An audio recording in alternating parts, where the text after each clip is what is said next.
set someone's house alight by putting tissue through a letterbox, and it caused a lot of hassle. Most young fire setters don't become adult arsonists, but many arsonists started as children. Fire setting is the act of setting a fire. Arson is the legal term for the crime. Rates of arson are rising, and schools are prime targets. On average, 20 schools a week suffer an arson attack. School arson costs over £100 million a year. Insurers believe that 50% of school arson goes unreported. Most children are fascinated by fire, but what happens when they get into fire setting?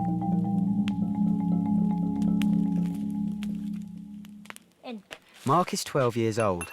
A few months ago, he got burnt on the leg. This boy, he poked an aerosol can and it went on my leg. And then he chucked a lighter into it to see if it would turn out as a flame fire.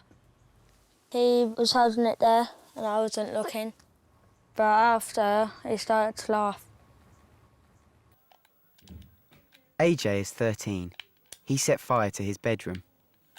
I had a lighter in my bedroom and I was being a bit silly with it, and I had a silly moment and I got some tissue, put it on my carpet, set it on fire, and then it went out of hands and it seized on my carpet. My mum came in and I tried to hide it and I tipped sherbet over the burnt patch thinking my mum wouldn't see it.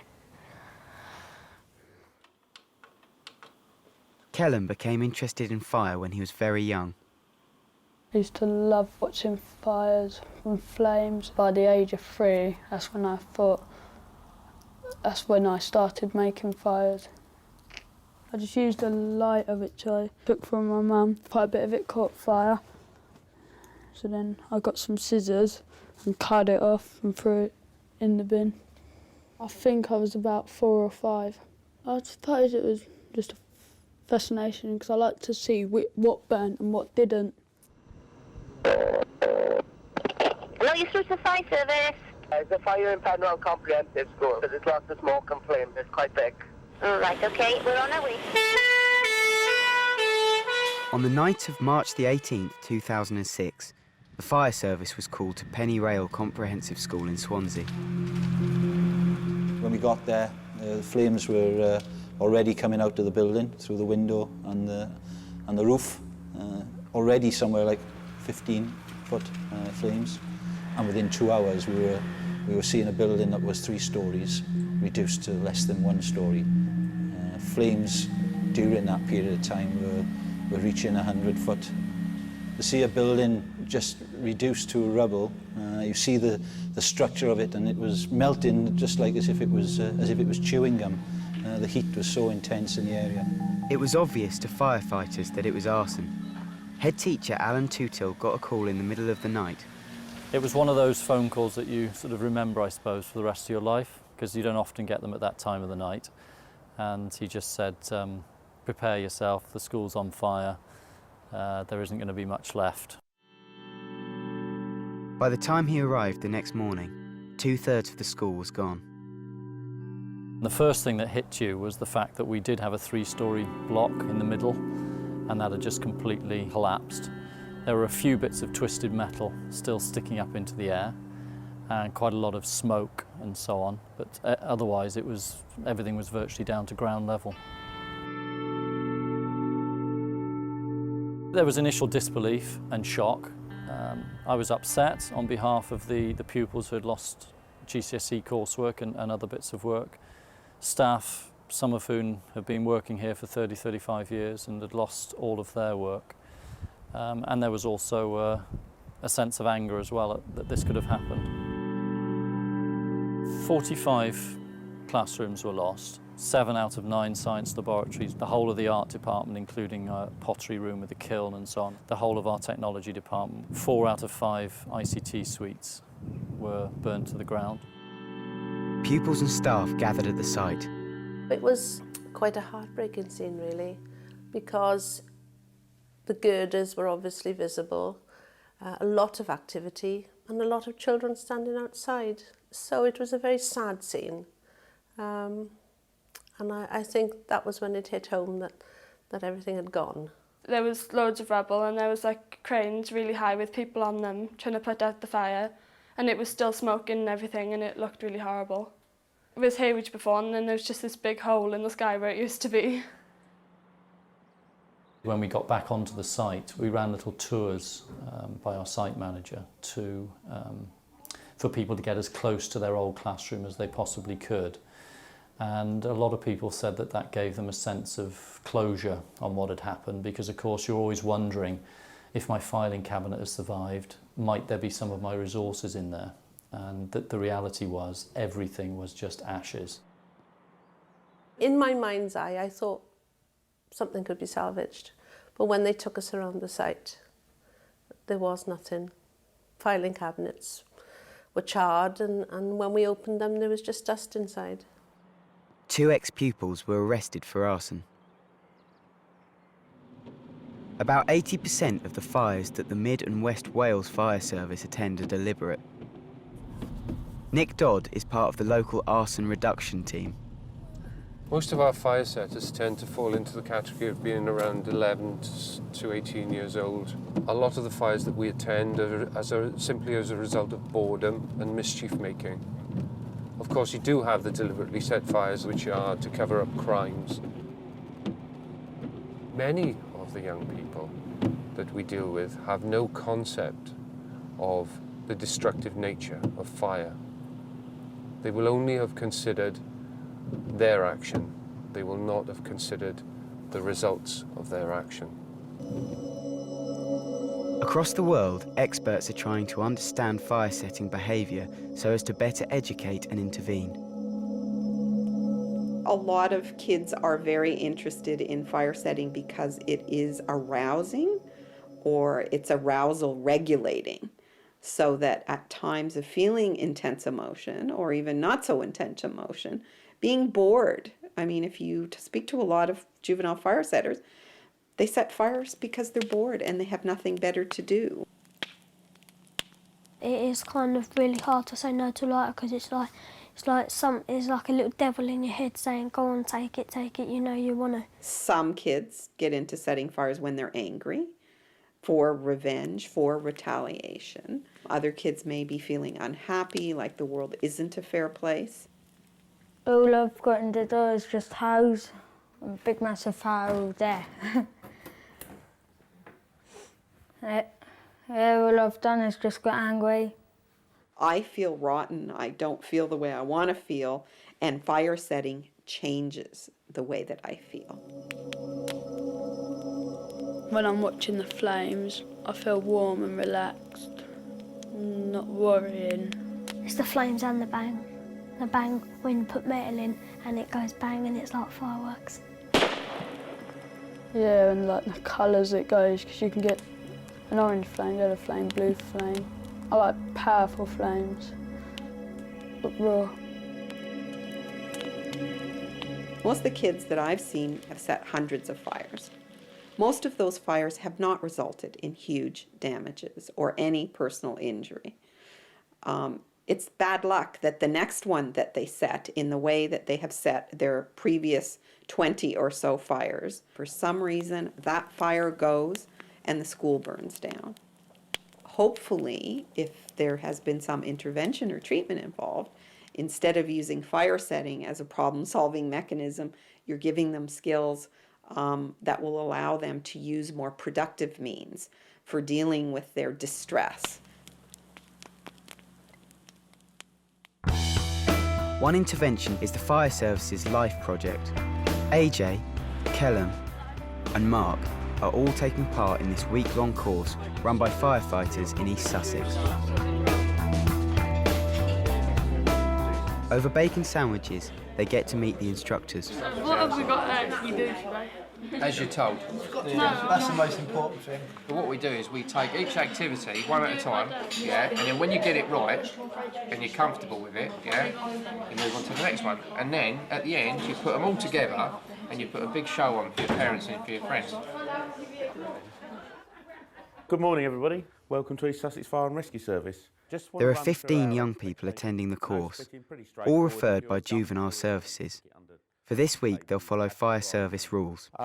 We won't swear at you, and we'd ask you not to swear at us or at each other. You won't hear us swearing at each other either. Okay, right, now grab hold of them and put Fire services across the country now offer different programmes to tackle fire setting and other types of antisocial behaviour.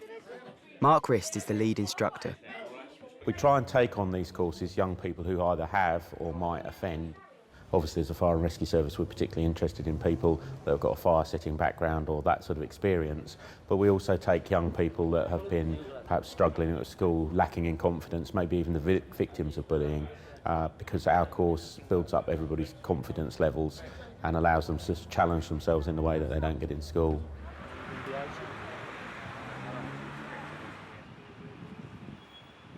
Stand at ease. So it's left foot moves, right foot stays still, guys, okay? Slide foot, shoot.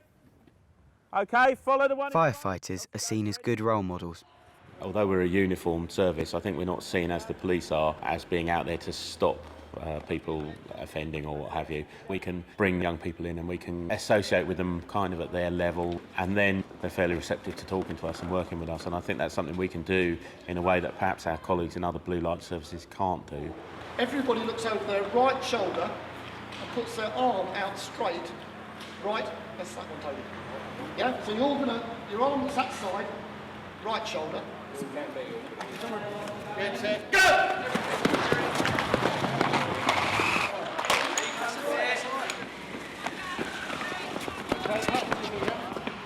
Vicky Thomas is a consultant to the fire service. She's helped develop courses like this all over the country.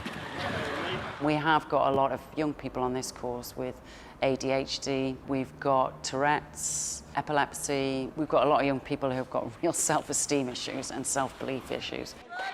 Hopefully what we're going to give them this week is the opportunity to realise that they're actually strong enough to lead themselves or to make choices themselves and not follow in a direction that is not healthy.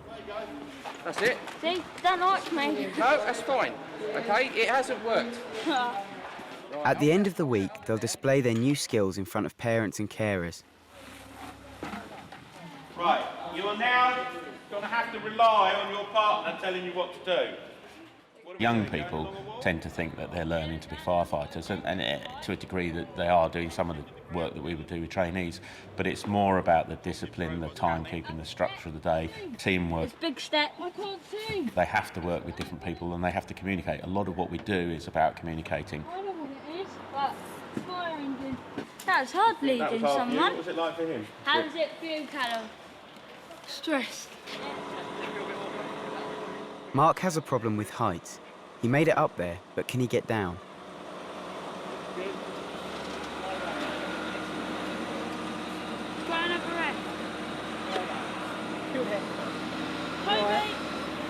It didn't look like you were scared. You've done really well. All right.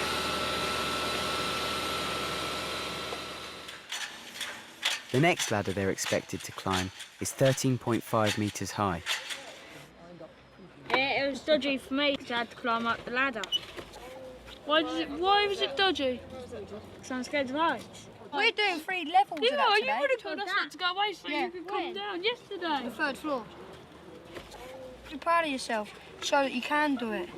Yeah. Prove them right.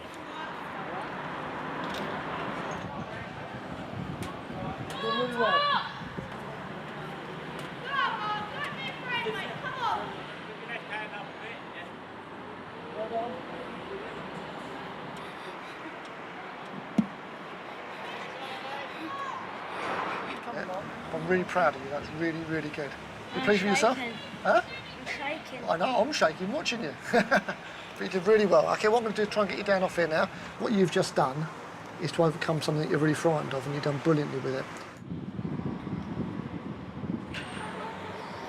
The course has a strict discipline system based on yellow and red cards like football. I don't put my gloves on. Yes, you do. You're on the fire ground. If you've got a problem, then I'll have to start issuing cards. I don't really want to do that. I mean, you're a nice... 2 yellows or 1 red and they're off the course. A lot of them haven't had that consistency, and when we say stop doing it, we mean stop doing it. When we say, sorry, you've got a yellow card, we mean you've got a yellow card. Keep it on. Have I said take it off? How many times have I said we're on the fire ground? We stick very much to our guns, and that's the way we operate in the fire service. If you're asked to do something, you do it. Everyone understand? Have I said go yet? We'll come back then. The worst thing about this course is, yeah, guess what? The boots, they really hurt and they're really horrible. And guess what? And the other thing is that the cards, they're really bad, okay? I ain't allowed to swear, I ain't allowed to spit. I'm already on the yellow card just for spitting. And it is really, really here. I ain't even thought about swearing. That's what I usually get kicked out of school for, swearing. I ain't even sworn once. Actually, you have, I've heard you. Yeah, Well, deep under your throat, under your breath. Yeah, that's under my breath. Anyway, let's go. One of the main purposes of the LIFE project is to make young people think about the consequences of their actions. Tell me what you think. That's all right, it doesn't hurt. Come on, mate, you're all right. John is one of the few people to have survived with 92% burns. The grills as well. It's all there, so it doesn't hurt. All right? Feels like a scalp. It does, don't it? Lovely. That's it. Right, do you know what that is there? That's my backside. You've just been touching my backside. Pray so, boys and girls. Break it in so we get a bit of laughter. Okay. When I was 25, I was walking back from a nightclub. There was a crowd running up behind me, so I told my girlfriend to run away. Whereupon I was smacked around the head with a claw hammer and then set on fire. I've got 92% burns, 50% full thickness, broken ankles, broken toes. I'm pretty burnt from here downwards. My fingers on this hand are burnt so badly they have to be amputated. I can see I've got your full attention. I can see you might be understanding what I'm trying to say here. I'm here today to give you guys a choice, okay? And you really do have a choice on this one, right? You can beat Jack the lad, fine, but do it sensibly, yeah? Right? I'm not joking, guys. This is a killer. They also watch real footage of fatal fires. What do you think you're going to get out of this, AJ? To show us that it's not good joyriding. Yeah, anything else? Fires can kill.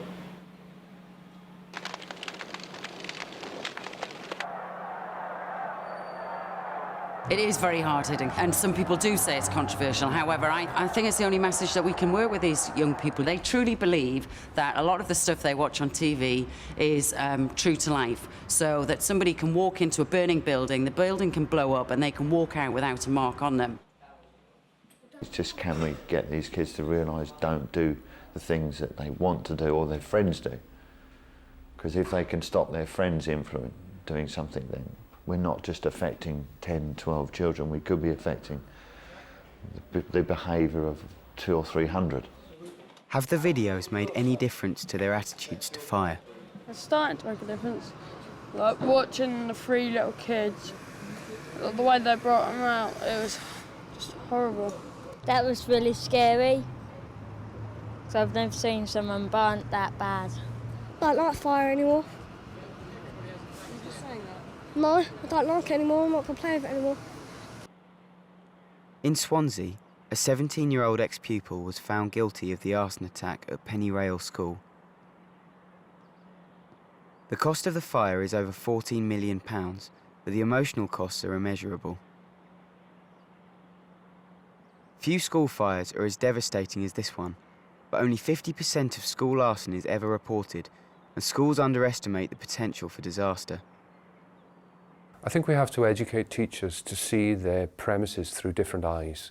I think we have to educate them to see them through our eyes, to look for the telltale signs that something bigger may happen within their building. If young people are setting small fires in bins, damaging notice boards, if they see burn marks in and around the school, they really should be paying attention to those. They should have a system of reporting them, and that report should go to the fire service. I think it is true that we don't always report every incident that could be classed as arson. You know, you don't want a young person perhaps who's just done something daft, a prank, set fire to an exercise book in the playground or something, getting some kind of criminal record or anything like that. You want to try and keep it in perspective. Sometimes it can just be the sheer busyness of the day-to-day that you know, you deal with it as opposed to referring it on. The small signal crimes are telling you that you have young people wandering around your school with matches or with lighters in their pockets. A match is the cheapest weapon of mass destruction. That is why I'm saying, take the signals seriously, no matter how small they are, and maybe we can prevent the bigger incidents.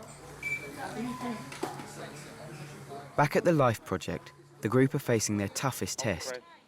Wearing breathing apparatus, they have to crawl through dark tunnels as if in a smoke-filled house.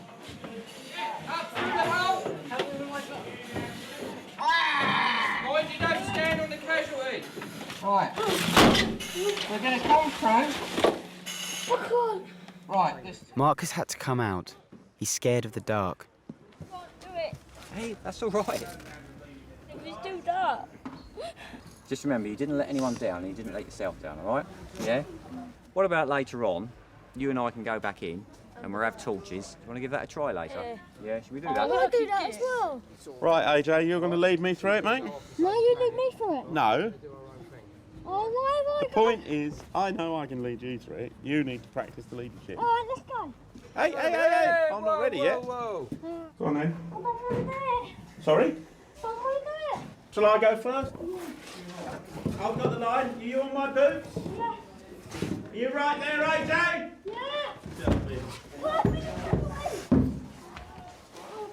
Don't worry about me, will you? Your teammate is stuck. Okay.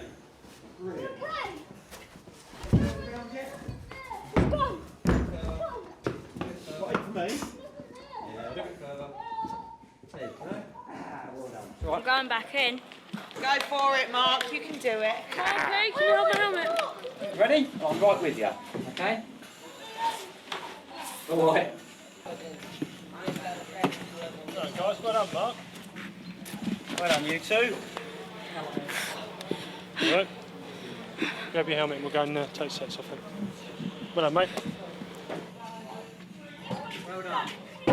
Peter can make a list of the pairs on the board. By the end of the fourth day, out of the original 15, there are only 12 left. AJ already has one yellow card. He's about to get another. Gives you another card. Into there, please.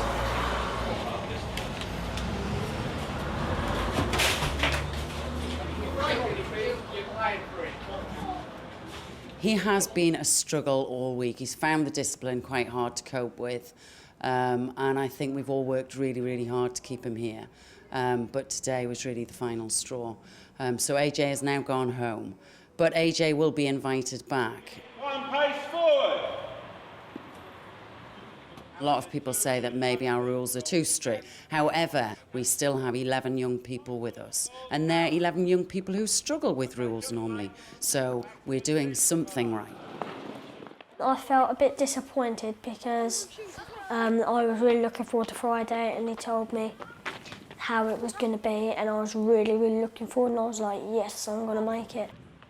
I'm going back on another life course and I'm going to try my best and I'm going to make sure that I succeed and come out with a really smiley face and not get no yellow cards or red cards and enjoy myself. It's the final day, the passing out parade. Kellum's mum and Mark's mum are there to see their boys in action.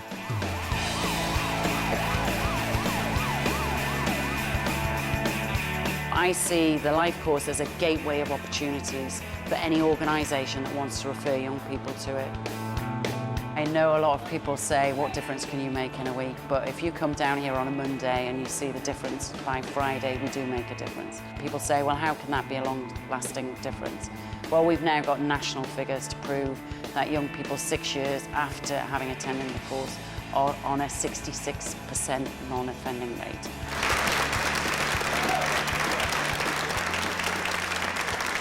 I've watched you there demonstrating some skills that normally would take recruit firefighters up to 13 weeks to learn. If you can achieve what you've done today, after 5 days of training, you can achieve whatever you want to do. Kellum.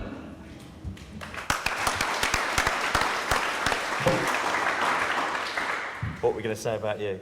I've got the smilers this week. I've got the 2 smilers. And again, Kellum, at the beginning of the week, was he was smiley but fairly quiet. Went home, the next day came in, smiley face, completely changed. And again, can't knock the smile off his face, no matter what we throw at you. Well done, he's had a really great week.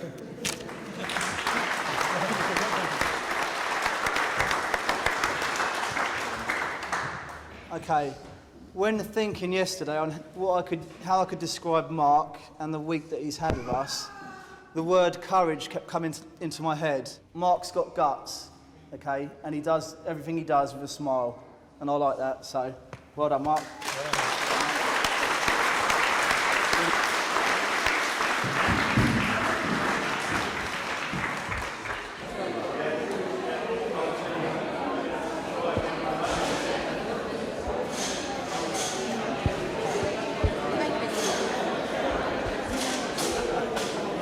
Proud of you.